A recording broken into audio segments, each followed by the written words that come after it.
Agak-agak 100 gram ni 10 tahun akan datang harga dia RM50,000 ke?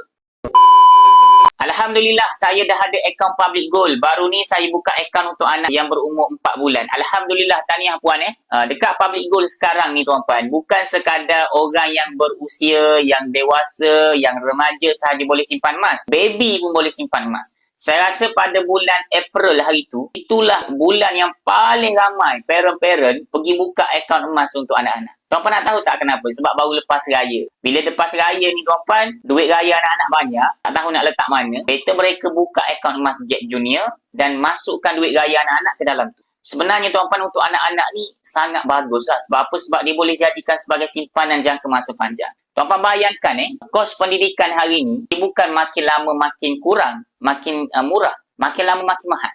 Kalau lah tuan-puan simpan dalam bentuk duit, nak simpan berapa? RM50,000. RM50,000 sekarang, 10 tahun akan datang, RM50,000 tu tak sama dengan nilai sekarang. Jadi bila simpan emas ni, RM50,000 dapat 100 gram. Agak-agak 100 gram ni 10 tahun akan datang, harga dia RM50,000 ke? Jawapan dia tak. Harga dia dah mungkin RM70,000-80,000 sebab harga emas kan makin naik.